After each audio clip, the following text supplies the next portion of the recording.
सुप्रभात बच्चों, कैसे हैं आप सब। मैं आशा करती हूँ कि आप सभी अच्छे होंगे और अपने घर पर होंगे। और घर पर रहिए और स्वस्थ रहिए, क्योंकि ये जो बीमारी है ये बहुत अधिक फैल रही है। तो ये आपके लिए सबसे अच्छा होगा कि आपको अपने घर में रहना है और सुरक्षित रहना है, क्योंकि आप अपने घर में ही सबसे ज़्यादा सुरक्षित हैं। तो आज हम पढ़ेंगे कक्षा 3 की पाठ संख्या 4, जिस पाठ का नाम है दयालु बालक। इस पाठ में बताया गया है कि एक मदन नाम का लड़का होता है, जिसका स्वभाव कैसा होता है, वो दयालु स्वभाव का होता है। वो मतलब स्वभाव से उसके अंदर दया की भावना होती है, दूसरों के लिए मतलब अच्छी भावना होती है, दूसरों के लिए तिरस्कार की भावना होती है। तो इसी कारण से वो जो लड़का होता है, वो मात्र उसकी जो उम्र है वो 12 वर्ष की होती है।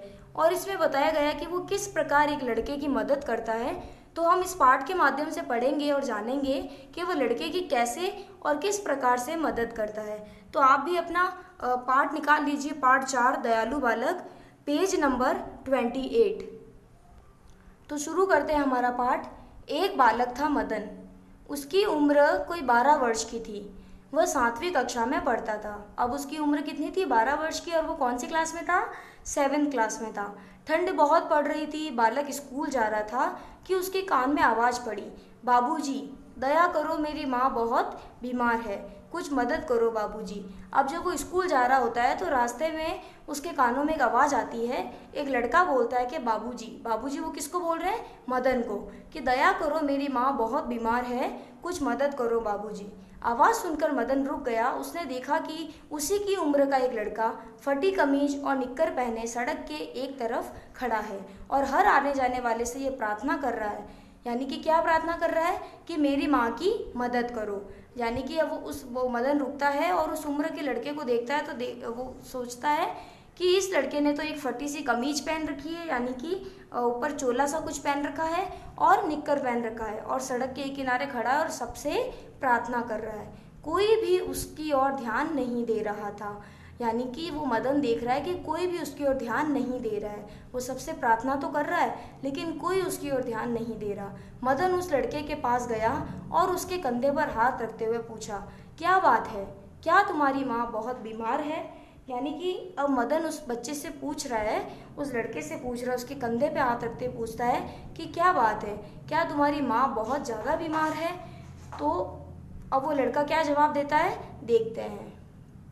जब मदन उस लड़के से पूछता है कि तुम्हारी माँ क्या बीमार है या बहुत ज़्यादा बीमार है, तो लड़के की आंखों में आंसू आ जाते हैं। हाँ भैया, मेरी माँ बहुत बीमार है, अगर उसे दवा न मिली तो उसका, बस इतना बोलता है वो, कि अगर उसे दवा न मिली तो, इतना बोलते हुए रुक जाता है, क्योंकि वो बोल नहीं पाता है। मतलब उसकी जो आंखें हैं वो आंसुओं से पूरी तरीके से भर जाती है और गला भी पूरी तरीके से रोने को आ जाता है। तो इसी प्रकार से उसका गला भर आता है। रो मत, मेरे साथ चलो। किसने कहा, मदन ने कहा। लड़का हैरान था। अपनी माँ के पास, मदन ने कहा। यानी कि मदन कह रहा है कि रो मत और मेरे साथ चलो अपनी माँ के पास, बिना दवा लिए। अब वो बच्चा कह रहा है कि बिना दवा लिए नहीं, मैं रास्ते में अपने साथ एक डॉक्टर साहब को ले लूँगा। मदन क्या बोल रहा है, कि मैं रास्ते में से एक डॉक्टर को अपने साथ में ले लूँगा, वे तुम्हारी माँ को देख भी लेंगे और दवा भी दे देंगे। डॉक्टर को लेकर वे दोनों माँ के पास पहुँचे। डॉक्टर ने आवश्यक जांच करके दवाई दी और कहा, घबराने की कोई बात नहीं है, 1-2 दिन में तुम्हारी माँ बिल्कुल ठीक हो जाएगी। अब बच्चे वो मदन क्या बोल रहे हैं, मदन जब डॉक्टर को लेके जाता है उनके पास में, तो डॉक्टर उनकी जांच करते हैं, किसकी, उस लड़के के माँ की। तो वो डॉक्टर बोलते हैं कि घबराने की कोई बात नहीं है, 1-2 दिन में तुम्हारी माँ बिल्कुल ठीक हो जाएगी। मदन ने चलते समय अपनी जेब से कुछ रुपए निकालकर लड़के के हाथ में रख दिए। उसने सुबह की ये रुपये फीस देने के लिए माँ से लिए थे। यानी कि मदन वैसे ही दयालु स्वभाव का तो था ही, तो उसने उस लड़के पर भी दया दिखाई, और जो सुबह उसने फीस देने के लिए रुपए अपनी माँ से लिए थे, वह रुपए उसने निकाल कर उस लड़के को दे दिए। मदन ने घर जाकर सारी बात माँ को बताई तो वे बोली, बेटा तुमने बहुत अच्छा काम किया। यानी कि अब उसने सारी बात जाकर अपनी माँ को बताई कि आज सुबह मैं स्कूल जा रहा था तो मेरे साथ ये हुआ। तो उसकी माँ ने उसकी बहुत प्रशंसा करी और कहा, बेटा तुमने बहुत अच्छा काम किया। दया और प्रेम के ये गुण मदन को माँ से ही विरासत में मिले थे। यानी कि दया और प्रेम की जो भावना थी, जो दया और प्रेम का व्यवहार था, वो मदन की माँ के अंदर भी था। तो वही स्वभाव मदन के अंदर भी आए हैं।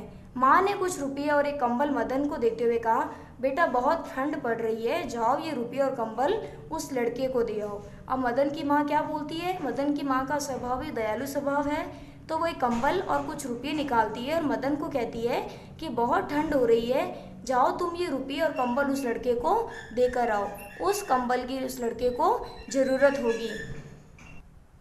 शाम को मदन उस लड़के के घर गया और रुपये और कंबल देते हुए बोला, भैया किसी चीज़ की ज़रूरत हो तो बता देना। और मदन उस लड़के के घर पे जाता है शाम को और उसको कुछ रुपये और कंबल देते हुए बोलता है कि और किसी चीज़ की भी अगर ज़रूरत हो तो मुझे बता देना। यही बालक बड़ा होकर देश का महान नेता बना और पंडित मदन मोहन मालवीय के नाम से प्रसिद्ध हुआ। अब ये जो मदन नाम का जो लड़का इसमें बताया गया है, उसका पूरा नाम था मदन मोहन मालवीय। ये इसी नाम से प्रसिद्ध हुए थे। धन्यवाद।